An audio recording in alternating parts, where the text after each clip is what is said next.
عمیق بھی، جن کے الفاظ دقیق بھی، جناب محترم مکرم عزت مآب سردار عتیق احمد خان صاحب سابق وزیر اعظم آزاد کشمیر، نعرہ تکبیر، نعرہ رسالت، نعرہ رسالت۔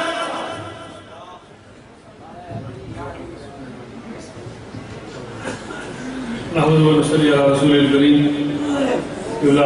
پیر صاحب، ماجین قاسم صاحب، صاحبزادگان، اس خانوادے کے دوسرے اراکین، ہمارے مختلف اطراف و اقدار سے تشریف لائے ہوئے مہمان گرامی، وزراء کرام، میاں عبدالوحید صاحب، محترم اقبالی صاحب، جاوید بلانی صاحب، آزاد شیخی غوث سینئر پارلیمنٹیرین محمد نواز صاحب، سردار خضر ریاض صاحب، بہت سارے احباب یہاں تشریف رکھتے ہیں، اور خاص طور پر آپ حضرات جو دور و نزدیک سے تشریف لائے ہیں، مجھے بھی آپ کی طرح حاضری دینی ہے۔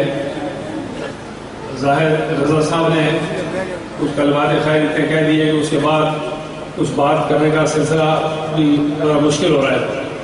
میں یہ گزارش کرنا چاہتا ہوں اس موقع کی مناسبت سے کہ یہ جو سالانہ اس کی تقریب ہے، یہ آپ حضرات کے لیے بھی اور ہمارے لیے بھی بڑی غنیمت ہے کہ باجی میاں قاسم صاحب اور ان کے صاحبزادگان اور عزیز و اقارب اس بات کا اہتمام کرتے ہیں کہ ہم اگر آگے پیچھے حاضری دے سکیں یا نہ دے سکیں، وہ لوگ بھی جو براہ راست پیر خانے کے ساتھ منسلک ہیں، وہ لوگ بھی جو بالواسطہ پیر خانے کے ساتھ منسلک ہیں، اور وہ لوگ بھی جو نئے سرے سے کسی پیر خانے کے ساتھ منسلک ہونا چاہتے ہیں، اور وہ لوگ جو ویسے پیاسے ہیں اور مارے پھرتے ہیں، کسی ایسے چشمے پر پہنچنا چاہتے ہیں جہاں سے وہ اپنے روحانی پیاس کی تسکین کر سکیں، ان تمام لوگوں کے لیے سال بھر میں کوئی پابندی نہیں ہے، لیکن ایک دن کے مخصوص کیے جانے میں کئی حکمتیں ہیں، اور ایک حکمت یہ ہے کہ آپ کو ہم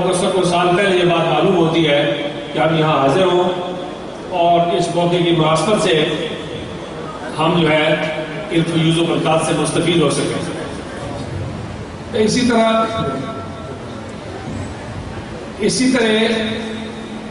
اب دوسری بات یہ ہے کہ ہم جو سیاسی کارکنان ہیں جن سے یہ توقع کی جاتی ہے کہ ہم جو اس موضوع کو بات کریں گے، وہ بھی ایک اور بڑا مشکل مقام ہے، کیونکہ ولی کے بارے میں، درویش کے بارے میں، فقیر کے بارے میں، کسی کامل کے بارے میں، کسی قطب کے بارے میں، کسی ابدال کے بارے میں، کسی صاحب مرتبہ شخص کے بارے میں بات کرنے کے لیے یا تو آدمی اس کے درجے اور مقام سے پوری طرح واقف ہو، یا اسے درجہ بدرجہ مستفید ہوا ہو، یا اسے پہچاننے کی صلاحیت رکھتا ہو، تو جیسے فارسی میں کہتے ہیں کہ ولی ولی بھی شناسن، کہ ولی کو ولی پہچان سکتا ہے۔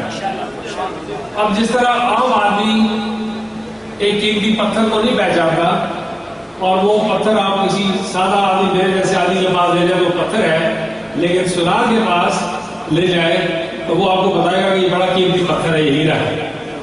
اسی طرح ولی اللہ کے قرب کی وجہ سے، اللہ کی محبت کی وجہ سے، اللہ تعالیٰ کی خصوصی کرم نوازی کی وجہ سے، رسول اللہ صلی اللہ علیہ وسلم کے ساتھ قریبی نسبت کی وجہ سے، اس کے اندر جو تبدیلیاں واقع ہوتی ہے وہ اس کی زندگی میں بھی اور اس کے مرنے کے بعد بھی وہ جس بستی میں موجود ہوتا ہے، وہاں لوگوں کی نسل در نسل رہنمائی کے لیے، نسل در نسل فیوز و برکات بکھیرنے کے لیے موجود ہوتا ہے۔ زندگی میں بھی ان کے فیض سے اور ان کے خیر و برکت سے لوگ مستفید ہوتے ہیں، اور پھر اس کے بعد درجہ بدرجہ آہستہ آہستہ آہستہ آہستہ لوگ آگے جاتے ہیں۔ ان مواقع کی نسبت سے کچھ باتیں جو کی جاتی ہیں وہ خدا نخواستہ کسی تنقید یا اعتراض کے لیے نہیں ہوتی، کچھ باتوں کو سمجھنے اور سمجھانے کے لیے ہوتی ہے۔ یہ بھی سوال پیدا ہوتا ہے کہ کوئی کسی کو دے سکتا ہے کہ نہیں دے سکتا، کوئی کسی کو نفع پہنچا سکتا ہے کہ نہیں پہنچا سکتا۔ یہ کچھ ایسی چیزیں ہیں جو جس کا عام آدمی کے ساتھ بھی واسطہ پڑتا ہے، خواص کے ساتھ بھی واسطہ پڑتا ہے، اور قرآن کی جو اتنی بڑی عظیم الشان عبارت ہے، اس کی بنیاد میں عام آدمی کے لیے اس بات کی گنجائش رکھ دی گئی ہے کہ وہ لوگوں کو فائدہ پہنچائے، عام آدمی کے لیے، ہم جیسے گنہگار لوگوں کے لیے یہ گنجائش رکھ دی گئی ہے کہ وہ انسانوں کو فائدہ پہنچائے۔ وَأَمَّا مَا يَنفَعُ النَّاسَ فَيَمْكُثُ فِي الْأَرْضِ، قرآن کہتا ہے کہ وہ جو انسانوں کو نفع پہنچائے گا، اپنے پیر خانے والوں کو نہیں، برادری قبیلے کو نہیں، اپنی پارٹی والوں کو نہیں، اپنے دوستوں کو نہیں، اپنے ووٹ دینے والوں کو نہیں، اپنی مخالفت کرنے والوں کو نہیں، اپنے عزیز و اقارب کو نہیں، اپنے سسرال ننیال اور دجال والوں کو نہیں، اللہ نے جس کسی کو انسان کی شکل میں پیدا کیا ہے اس کو فائدہ پہنچانے والے کا اللہ نے خصوصی ذکر کیا ہے، اور عام آدمی کو اس کا مکلف کیا ہے کہ وہ لوگوں کو فائدہ پہنچائے۔ اور پھر میرے نبی نے فرمایا کہ خیر الناس سے من ينفع الناس، کہ تم میں بہترین ہوا ہے سرٹیفکیٹ آپ نے جاری کر دیا، مومنین کا لفظ نہیں ہے، مسلمانوں کا لفظ نہیں ہے، کسی خاص طبقے کا ذکر نہیں ہے، جس آدمی کو ایک عورت نے ایک ماں نے انسان کی شکل میں پیدا کیا ہے، جب آپ اس کو فائدہ پہنچاتے ہیں تو میرے نبی کا یہ سرٹیفکیٹ آپ کے گلے میں پڑ جاتا ہے، یہ سند آپ کو مل جاتی ہے، یہ عام آدمی کے بارے میں۔ اور پھر عام آدمی جو ہے وہ اگر فائدہ پہنچانے کا مکلف ہے تو پھر آپ اہل ایمان کی طرف چلے جائیں۔ اہل ایمان جو ہے حدیث قدسی ہے، آپ نے فرمایا کہ مومن کی فراست سے ڈرو، اتقی فراست المومن، مومن کی فراست سے ڈرو کأنہ ینظر بنور اللہ، کہ وہ اللہ کے نور سے دیکھتا ہے۔ یہ عام مومن کی بات ہے جو ایمان کے درجے پر فائز ہے۔ ابھی ولی اس سے بلند ہے، ابھی پیر اس سے بلند ہے، ابھی صاحب معرفت اس سے بہت بلند ہے، اس لیے کہ ہر ولی مومن ہوتا ہے لیکن ہر مومن ولی نہیں ہو سکتا، وہ مومن ہی رہتا ہے۔ تو مومن جو ہے وہ اللہ کے نور سے دیکھتا ہے، اور جب اللہ کے نور سے دیکھتا ہے تو وہ سمندر کے نیچے بھی اس کو دیکھنا چاہیے کہ نہیں دیکھنا چاہیے، اور پھر وہ آسمان کے پیچھے بھی دیکھنا چاہیے کہ نہیں دیکھنا چاہیے۔ اگر عام مومن اللہ کے نور سے دیکھے گا، اتنے دور دیکھے گا، تو جو ان مومنوں میں پھر اس سے بلند درجے پر فائز ہیں، روحانیت کے مرتبے پر فائز ہیں، جن کے بارے میں فرمایا پروردگار عالم نے کہ میں ان کی آنکھ بن جاتا ہوں، میں ان کی زبان بن جاتا ہوں، ان کے کان بن جاتا ہوں، ان کے ہاتھ بن جاتا ہوں، پھر ان کے بارے میں کیا سوچتا مجھے بتائیے۔ اور اللہ تعالیٰ جن لوگوں کے ہاتھ اور زبان اور کان بن جائے، آپ کا کیا خیال ہے کہ جس کو دنیا میں یہ سرٹیفکیٹ اللہ نے دیا ہو کہ جاؤ میرے بندے میں تمہاری آنکھ بن گیا ہوں، اس سے دیکھا کرو، یا تم میری آنکھ کا حصہ بن گئے ہو، اس سے دیکھا کرو، تو یہ مجھے بتائیں عام آدمی کی، گئے گزرے آدمی کی، مسکین آدمی کا بچہ فوت ہو جائے، کوئی رشتہ دار مر جائے، تو وہ اسی قبر میں جا کے خرید پوچھتے پتا کرتے کہ نہیں پتا کرتے؟ نسل در نسل قبر معلوم ہوتی ہے نا، دعا کرنے کے لیے، افادہ کرنے کے لیے جاتے ہیں، قبر ٹوٹ جائے تو خیر خیریت پوچھتے ہیں۔ تو جس آدمی کو اللہ نے زندگی میں اپنے نور کا حصہ بنا دیا، اپنی آنکھ کا حصہ بنا دیا، کیا مرنے کے بعد وہ 100 بار مٹی کرے اس کو بھول جاتا ہے پروردگار عالم؟ کیا اس کو لاوارث چھوڑ دیتا ہے؟ کیا اسے دیکھنے سننے کی صلاحیت سلب کر لیتا ہے؟ کیا اس کو لوگوں کو فائدہ پہنچانے سے محروم کر دیتا ہے؟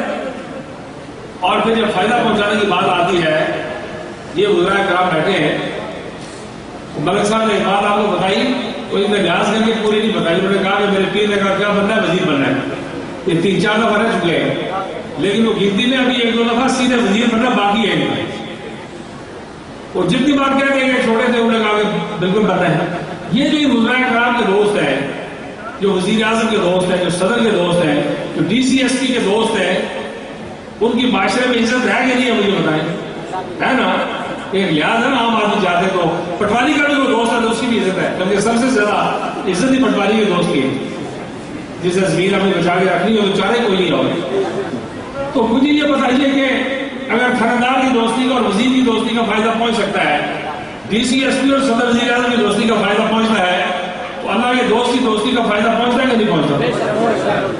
ویسے میں پوچھ رہا ہوں نا، تو میں لمبا مسئلہ کو دور اور بشر کا نہیں بیان کر رہا، میں عام بات بتا رہا ہوں جو لوگ یہ سمجھ جائے کہ اگر ڈی سی کا دوست کسی کو یا وزیر کا دوست کسی کو نوکری دلوا سکتا ہے، اللہ کا دوست کسی کو بچہ نہیں دلوا سکتا، اللہ کا دوست کسی کو صحت نہیں دلوا سکتا، مرتبہ نہیں دلوا سکتا، تو پھر وہ اللہ کے دوست یہ دیکھیں زیادہ لیٹے ہوئے نا، آرام کر رہے ہیں. نعرہ تکبیر، نعرہ رسالت، نعرہ حیدری، زندہ عتیق احمد صاحب. یہ ایک طرف اگر آپ دیکھیں تو کوئی ملک کا بڑے سے بڑا آدمی، ہم لوگ بھی چھوٹے چھوٹے سیاسی کارکن ہیں، اللہ کا کرم ہے، تھوڑی بہت عزت بھی دوست احباب آپ کرتے ہیں. اتنے لوگوں کو اکٹھے کرنے کے لیے 10 مرتبہ ہمیں گاڑیاں بھیجنی پڑتی ہیں، پیسے خرچ کرنے پڑتے ہیں، لوگوں کو کہنا پڑتا ہے، محنت کرنی پڑتی ہے، انتظام کرنا پڑتا ہے، دھوپ چھاؤں کا خیال رکھنا پڑتا ہے. اور ایک دفعہ کسی کو روٹی چائے پانی ٹھیک نہ ملے تو دوبارہ کوئی نہیں آتا. پر یہاں 500 مرتبہ دھکے لگتے ہیں، آپ اگلی دفعہ پھر آتے ہیں کہ نہیں آتے. اس کا مطلب یہ ہے کہ صدر سے، وزیر اعظم سے، بادشاہ سے آج بھی 200 پر مٹی کے نیچے لیٹا ہوا آدمی زیادہ طاقت آ رہا ہے کہ نہیں، یہ مجھے بتائیں. اس حکمت پر غور کرنے کی ضرورت ہے. اس حکمت پر غور کرنے کی ضرورت ہے کہ اللہ کے دوست زندگی کے اندر بھی، اور اللہ کے دوست اس ظاہری زندگی کے بعد جب دوسری زندگی میں منتقل ہو جاتے ہیں تب بھی ان کے اختیار اور ان کے اقتدار میں کمی نہیں آتی. اس لیے کہ یہ جو سامنے رہی زندگی ہے پکا چل رہا ہے، یہ پیچھے منگلا ڈیم سے ایک کنیکشن آ رہا ہے. آپ نے دیکھا ہے کہ عام طور پر لائٹ چلی جاتی ہے، لیکن اس موقع کی مناسبت سے لائٹ کا انتظام ہو جاتا ہے، جنریٹر چلتا ہے، کوئی اور انتظام ہوتا ہے، کوئی ایکسیئن ایسی انتظام کر لیتے ہیں، کوئی حکومت انتظام کر لیتی ہے. اسی طرح جو لوگ پروردگار عالم کی فیض سے براہ راست منسلک ہیں، پھر وسیلوں میں جھگڑا ہے، کہتے ہیں جی کہ اللہ سے براہ راست معاملہ کرو، کسی وسیلے کی ضرورت نہیں ہے. میں تو جس خدا کو مانتا ہوں میں نے اس کو بھی رسول اللہ کے وسیلے سے پہچانا ہے. میں تو آج جس پروردگار عالم کو مانتا ہوں، جس کی تعلیمات پر چلتا ہوں، میں نے اس کے ساتھ میری براہ راست کوئی واقفی نہیں. میرے نبی نے فرمایا کہ خدا ہے تو میں نے کہا امن والا صدر. اگر اس اللہ کو ماننے کے لیے بھی وسیلہ چاہیے تو پھر اور کرنے اولا میں چاہیے جس پر کائنات کی افضل ترین شخصیت موجود تھی. وہاں 1400 سال بعد مجھے بتائے کہ وسیلے کے بغیر نہیں پہنچا جا سکتا. آپ کسی سرکاری دفتر میں جائیں نا، ایک چپراسی یا چوکیدار اپنے علاقے کا واقف ہو، وہ بھی ڈی سی سے زیادہ کام لیتا کہ نہیں دیتا. کم از کم بٹھاتا ہے، چائے پانی پلاتا کہ اندر باہر آپ کو پکڑ بھیجتا ہے. تو یہ میں کوئی متنازع بات نہیں کرنا چاہتا، میں ساتھیوں کی اصلاح کے لیے کہنا چاہتا ہوں. اور چھوٹی سی بات میں بس یہاں ہم نے آنا تھا، میئر صاحب کا حکم اپنی جگہ، ہماری عقیدت بندی اپنی جگہ، لیکن احمد اورنگزیب صاحب پہلا صبح ٹیلی فون، شام کو ٹیلی فون کہ صدر جماعت جلدی نکلے، جلدی میرپور پہنچے، جلدی کوٹ نہیں پہنچے. آپ نے باقی فنکشن سے پہلے جو ہے یہاں زیارت میں پہنچ رہے ہیں، حاضری دینی ہے، بھائی صاحب پاس حاضری دینی ہے. اس بات کے لیے، چھوٹی سی بات کے لیے، یہاں بات میں پہنچنے کے لیے بھی مجھے اس بات کا اندازہ ہے کہ حافظ صاحب کی طرح کا ایک آدمی چاہیے جو پیچھا کرتا رہے. کوئی بات ایسی نہیں ہے جس کے لیے آپ جب، اور میں یہ کہنا اس لیے چاہتا ہوں کہ یہ باتیں زندگی میں دیر سے جا کے سمجھ آتی ہے.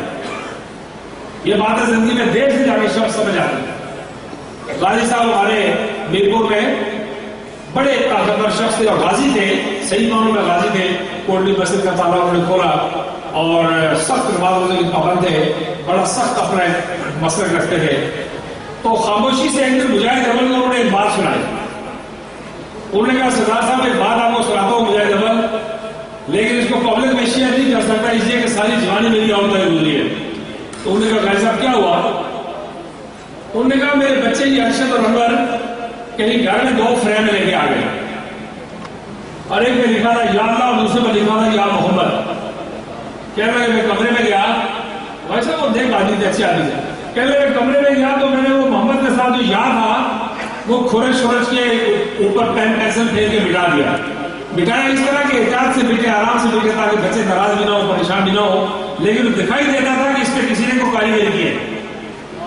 تو بھائی صاحب فرماتے ہیں کہ مجاہد اول میں چند گھنٹے کے بعد شام کو دوبارہ کمرے میں گیا تو لفظ اللہ کے ساتھ یا اس طرح مٹا ہوا تھا جیسے کبھی لکھا ہی نہیں گیا. اب یہ کسی مولوی کا، کسی پیروں کو ماننے جاننے والے کا مسئلہ نہیں ہے. بہت سخت قسم کے، کٹر قسم کے، متشدد قسم کے وہ اہل حدیث طبقے کے ساتھ تعلق رکھتے تھے. لیکن اللہ کی مہربانی، یہ آزاد کشمیر کا جو جہاد ہے، مجاہد اول کی اپنی بیعت جو ہے سب سے پہلے اپنے پیر خانے میں ڈفرہ شریف آنے سے پہلے مولانا فضل عزیز آبادی کی یاد کرتا. تو یہ جو ولایت ہے، یہ جو مہربانی ہے، یہ کوئی مسلک رنگ نسل نہیں پوچھتی، البتہ صرف کہ بارش برستی ہے نا، فرق صرف کیا ہے؟ یہ جو بارش کا پانی کا قطرہ ہے، یہ اس کو اگر آپ غور سے دیکھیں تو یہ بھیا پاک پانی میں سمندر میں دو چیزوں پر پڑتا ہے. ایک سانپ کے منہ میں پانی کے لیے وہ اس کا منہ کھلا ہوتا ہے، تو جب سانپ کے منہ میں پڑتا ہے تو وہی پانی کا قطرہ زہر بن جاتا ہے، اور سیپ کا منہ کھلتا بند ہوتا رہتا ہے، کھلتا بند ہوتا رہتا ہے. اس دوران جو پانی کا قطرہ سیپ کے منہ میں جاتا ہے وہ موتی بنا دیتا ہے، ہیرا بنا دیتا ہے. یہ بات اس لیے کہہ رہا ہوں کہ پروردگار عالم کی مہربانی دلائل کی محتاج نہیں ہے، کتابوں کی محتاج نہیں ہے. علامہ نے فرمایا کہ در بہارا کیا شبد سر سب سنگ. علامہ اقبال نے فرمایا کہ در بہارا کیا شبد سر سب سنگ، کہ کئی بہاریں آتی ہیں لیکن یہ جو نیلا پتھر ہے اس کے اوپر سے پانی بہہ بہہ کے گزر جاتا ہے، اسی طرح نیلے کا نیلا ہی ہے. در بہارا کیا شبد سر سب سنگ. اللہ نے فرمایا کہ خاک شو تا گل میں رویا رنگ رنگ، مٹی ہو جا تاکہ نرم ہو جا، پانی اندر جذب کرنے کی صلاحیت پیدا کر تاکہ تمہارے اندر سے طرح طرح کے گل بوٹے پیدا ہو. یعنی ایک نرم مٹی میں بارش برستی ہے، وہی میرے نیلے پتھر پر بارش وہی ہے، لیکن اس نرم مٹی والے کھیت کو گل و گلزار کر دیتی ہے، پتھر پتھر کا پتھر رہتا ہے. اس لیے میں آپ سے یہ کہنا چاہتا ہوں. اور پھر کاملین جو ہے وہ اہل ذکر ہے، اور پروردگار عالم نے آخری جو پیغام قرآن کی صورت میں دیا اس میں آپ نے قیامت کے لیے لوگوں کو کیا مشورہ دیا، اس کا ذکر اس کا غور کریں. فرمایا کہ فاسألوا اہل ذکر ان کنتم لا تعلمون، کہ اگر کوئی بات نہیں سمجھ میں آتی تو اہل ذکر سے پوچھو. ذرا غور کریں اس پر. قرآن کے مخاطب آپ اور میں آئے تو ہے، اس پر آپ اور میں نہیں تھے، اس پر تو کائنات کی افضل ترین ہستیاں موجود تھی. آپ نے فرمایا کہ فاسألوا اہل ذکر ان کنتم لا تعلمون. اور وہ صوفہ پر بیٹھے ہوئے تھے، روٹی وقت پہ نہیں ملتی تھی، نہیں جسم تھے، کمزور جان تھے، رنگ نسل قبیلے کا معلوم نہیں تھا، اور وہاں بیٹھے اللہ کا ذکر کرتے تھے اور حکم دیا کہ جا کے ان کے پاس بیٹھے. تو یہ میں سمجھتا ہوں اس حصے میں آپ کی توجہ اس وقت دلانا چاہتا تھا کہ یہ جو محفلیں ہیں ان میں اس بات کا بھی اعتراف ہے. پھر کچھ لوگ جن پر ابو جہل نے حضرت صدیق اکبر رضی اللہ عنہ سے کہا کہ صدیق آواز دی. انہوں نے کہا ابو جہل کیا بات ہے؟ انہوں نے کہا کہ آج تمہیں پتہ لگا کہ تمہارے نبی نے نہیں کیا بات کی ہے؟ انہوں نے کہا کیا بات کی ہے؟ انہوں نے کہا تمہارے نبی نے کہا ہے کہ میں رات کو آسمانوں پر گیا تھا، جنت میں گیا تھا، دوزخ میں گیا تھا، سیر کی ہے اور میں واپس آ گیا ہوں تھوڑی دیر میں، چند سیکنڈ میں. تو حضرت صدیق اکبر رضی اللہ عنہ نے پوچھا کہ یہ تمہیں کس سے بتایا؟ تو اس نے کہا کہ میں بالکل رات و برات کی عزا کی قسم کھا کے کہتا ہوں کہ میرے اپنے کانوں نے سنا کہ تمہارا نبی یہ کہہ رہا تھا. تو آپ نے فرمایا کہ آمنا و صدقنا. ذرا اس حکمت پر غور فرمائیں کہ اپنے نبی کی بات اپنے نبی کے دشمن سے سنی اور دلیل اور گواہی نہیں مانگی. یہ جو حجتیں ہیں، یہ جو دلیلیں ہیں، یہ جو بحثیں ہیں، یہ جو ترازے ہیں، یہ جو جھگڑے ہیں، یہ جو بے جائے اعتراض اور تنقید ہے، جو بے جائے اختلافات ہیں، جو کائنات میں افضل ترین رسول اللہ کے بعد شخصیت ہے، انہوں نے اپنے نبی کے بارے میں اپنے نبی کے سب سے بڑے دشمن سے سنا اور آپ نے فرمایا کہ آمنا و صدقنا. آپ نے تم نے کہا کہ صدیق جی آپ کیا بات کرتے ہو؟ انہوں نے کہا بس مجھے یہ تصدیق چاہیے تھی کہ سنا کس نے ہے، اگر تم نے خود سنا تو میں تمہاری بات پر یقین کرتا ہوں. اور یہ اس سے میں آپ سے کہتا ہوں کہ کئی لوگوں پر مہربانی ہوتا ہے وہ اپنا صدقہ والے طبقے کے ساتھ تعلق رکھتے ہیں، پھر کئی لوگ ان کی خانوں میں بڑی آزمائش میں پڑ جاتے ہیں. سال کی پہلے داری کے باوجود وہ آزمائش میں پڑ جاتے ہیں. کس لیے پڑھتے ہیں؟ کہتے کیا ہے؟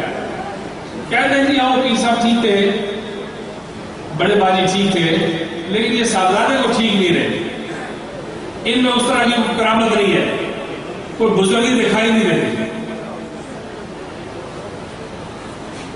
اس پر سخت احتیاط کی ضرورت ہے، اس پر سخت غور کرنے کی ضرورت ہے، اس لیے کہ ولایت میں نے مختصر سا میں نے اس کو تعریف نہیں کی، اتفاق نہیں ہے، اور کافی بزرگ علماء مشائخ سیاستدان حضرات دوست بیٹھے ہیں تو ان نے بات کرنی ہے، اس پر زیادہ بات نہیں کرتا، لیکن میری گزارش کی آپ سے کہ اللہ کی مہربانی کے بغیر ولایت نہیں مل سکتی۔ ہر نبی بھی بنیادی طور پہ ولی ہوتا ہے، ہر ولی نبی نہیں ہوتا، ہر ولی مومن ہوتا ہے اور ہر مومن ولی نہیں ہوتا، یہ درجہ بدل یہ ساری چیزیں چل رہی ہیں۔ تو یہ جو مہربانی ہے یہاں کا وہ سلسلہ اور ہے، اس کے بارے میں تو میں نے پچھلی بار تھوڑی سی گزارش کی تھی، اور بزرگ اس پر بات کرتے ہیں، مجھے تو زیادہ بات نہیں کرنی، لیکن میں آپ سے یہ کہنا چاہتا ہوں کہ کسی آدمی کو شوگر اور بلڈ پریشر ہوتا ہے تو وہ بھی اس کی 4-4-6 پشتوں میں جاتا ہے کہ نہیں جاتا؟ ایک مرض ہے، ایک بیماری ہے، تو سب سے پہلے ڈاکٹر پوچھتے ہیں کہ آپ کے خاندان میں دل کی بیماری کس کو ہے، شوگر کس کو، بلڈ پریشر کس کو ہے؟ یعنی اگر ایک جنگلی بیماری 4-5-6-8-10 پشتوں میں جا سکتی ہے تو اللہ کی مہربانی 10 پشتوں میں نہیں جا سکتی، اور اگر اس بیماری کو قائم رکھنے کے لیے آپ چینی کھاتے ہو تو 40 پشتوں میں جا سکتی ہے، علاج نہ کریں، ہوتا ہے کہ نہیں ہوتا؟ یا تو کسی علاج کر کے روک دی ہو تو پھر وہ رک گئی۔ اسی طرح اگر یہ مہربانی 10ویں پشت میں جا کے بھی کاملین کی توجہ بھی اپنے آبا و اجداد کی موجود ہو، اللہ کا ذکر بھی موجود ہو، اس ولی کو ماننے والوں کی خدمت بھی لنگر میں ہو رہی ہو، تو پھر یہ مہربانی اور 10 پشتوں میں جا سکتی ہے کہ نہیں جا سکتی؟ اور مہربانی کی بات سمجھنے کی ضرورت ہے کہ تھوڑی دیر کے لیے کوئی چیز آپ کے پاس رکھتے ہیں تو گرم ہو جاتی ہے کہ نہیں گرم ہو جاتی؟ پہلے اس کی ٹھنڈک دور ہوتی ہے، پھر گرم ہو جاتی ہے، لوہا گرم ہو جاتا ہے، گرم ہونے کے بعد آہستہ آہستہ سرخ ہونا شروع ہو جاتا ہے۔ جب لوہا پوری طرح سرخ ہو جائے آگ میں رکھنے کے بعد تو کیا کام کرتا ہے مجھے بتائیں؟ وہی آگ والا کام کرتا ہے نا، یعنی جتنا آگ جلاتی ہے اتنا جلاتا ہے کہ نہیں جلاتا؟ ابھی تھوڑی دیر بعد پہلے وہ آیا تھا تو بالکل ٹھنڈا تھا، صرف آگ کے قریب رہنے کی وجہ سے وہ آگ کی اتنی تاثیر اس میں منتقل ہو گئی کہ وہ لوہے کا سلیے کا ڈنڈا وہی کام کرتا ہے جو آگ کام کرتی ہے۔ اگر آگ اپنی ساری طاقت اور قوت لوہے میں منتقل کر سکتی ہے اور آگ کی طاقت میں کمی بھی کوئی نہیں آتی، اور اس طرح کے کئی لوہے سرخ کر سکتی ہے وہی آگ، کر سکتی ہے کہ نہیں کر سکتی؟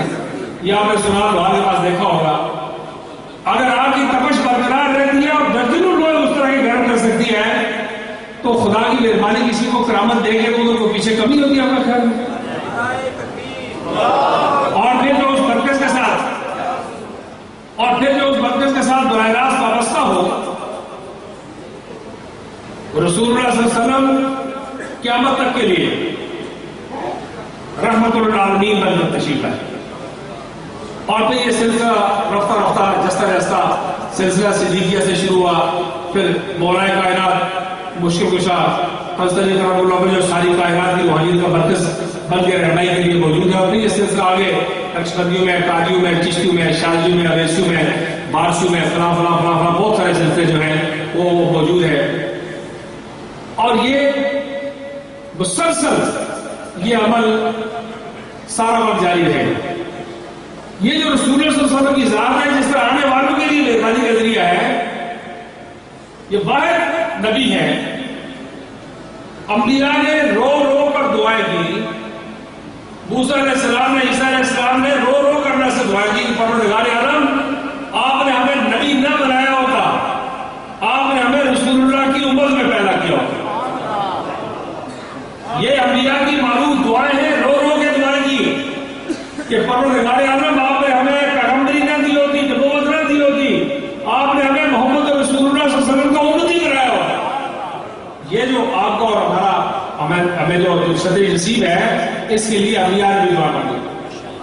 رسول اللہ صلی اللہ علیہ وسلم مدینہ منورہ تشریف لے گئے تو تمام قبیلوں کے سردار جو تھے وہ آگے موجود تھے کہ آپ میری دعوت قبول کیجیے، آپ میرا کھانا کھائیے، میرے گھر میں آئیے، لیکن آپ نے فرمایا کہ میری اونٹ نہیں فیصلہ کرے، کیونکہ بہت جھگڑا پڑ گیا تو میں خود فیصلہ نہیں کرتا۔ آپ نے فرمایا کہ میری اونٹ نہیں فیصلہ کرے، اونٹی نے فیصلہ کیا کہ حضرت ایوب انصاری رضی اللہ تعالیٰ عنہ گھر جا کر بیٹھے. وہ اس وقت کسی دوسرے مذہب کی اندر عبادت کر رہے تھے, اسلام کی نہیں, اسلام سے پہلے کی بات. تو وہ کسی دوسرے مذہب کی عبادت اندر کر رہے تھے, اپنی کتابیں مذاہب مراد ذکر اذکار کی محفل کر رہے تھے. تو اہلیہ محترمہ نے کہا کہ اس طرح یہ صورت ہے. آپ چیخ اٹھے, آپ نے فرمایا یہ تو مدینہ منورہ میں شور تھا, بڑے بڑے قبائل میں جنگ تھی کہ کس کے گھر آپ جائیں گے. میرے گھر میں تو آج نہ آٹا ہے, نہ چینی ہے, نہ چاول ہے, نہ دال ہے, نہ دودھ ہے, نہ پتی ہے, تو میرے گھر میں تشریف لائے تو میں کدھر سنبھالوں گا, میں کیا کروں گا. انہوں نے کہا جی بحث کا مقصد نہیں ہے, رسول اللہ دروازے پر تشریف لائے اور اونٹنی بیٹھ گئی ہے, آپ اندر تشریف لائے. تشریف فرما ہوئے, چائے پانی کا انتظام جو اصل توفیق انہوں نے کیا گیا. تو آپ نے فرمایا کہ اس گھر میں کوئی ایسی چیز ہے جو آپ انصاریوں کے ہاں پیچھے سے آپ کے قبیلے سے خاندان سے چلی ہو. تو حضرت ایوب انصاری نے کہا کہ یا رسول اللہ نہیں, میرے علم میں ایسی کوئی چیز نہیں. آپ نے فرمایا بڑا کرے پوچھے, لوگ اکٹھے ہو گئے آہستہ آہستہ انہیں قبیلے کے باقی لوگ. کسی ایک نے کہا کہ یا رسول اللہ یہ سامنے جو دیوار ہے ہماری, اس دیوار میں ایک جالی سی لگی ہے ہمارے بچپن کے زمانے کی, ہمارے باپ دادا سے, اور اس کے اوپر سیمنٹ پلسٹر ہوتا رہا, پھر وہ دب گئی. تو یوں لگتا ہے کہ جیسے اس میں کوئی شیلف, کوئی الماری بنانے کی کوشش کی گئی ہے, اس کے پیچھے کوئی چیز یاد ہوگی. تو آپ نے فرمایا دیکھیں, آپ نے جب توڑوائی وہ دیوار تو اس کے اندر سے ایک چھوٹا سا فریم نکلا, خط روا فریم نکلا. تو یہ آپ کے علم میں ہے کہ مدینہ منورہ کا نام مدینہ منورہ نہیں تھا. یہ نجاشی ایتھوپیا والا جب یہاں آیا مدینہ منورہ تو اسی کا نام تبدیل کر کے یسرب بیماریوں کا شہر ہے, جہاں سارے جان کی بیماریاں تھیں, تو اسے کہا نہیں مدینہ منورہ ہے, تو اسے نام تبدیل کیا. تو وہاں سے خط نکلا اور اس خط میں لکھا ہوا تھا کہ یہ خط میرے قبیلے کے جس کسی کو ملے, جب کبھی قیامت سے پہلے آخری نبی تشریف لائے, یہ خط ان کے بارگاہ میں پیش کیا.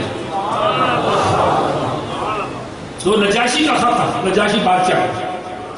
تو اور وہ گزر گیا, زمانے پہلے حضور سے گزر گیا, عیسائی بادشاہ. تو خط جب کھولا گیا تو اس میں لکھا ہوا تھا کہ یا رسول اللہ میری درخواست ہے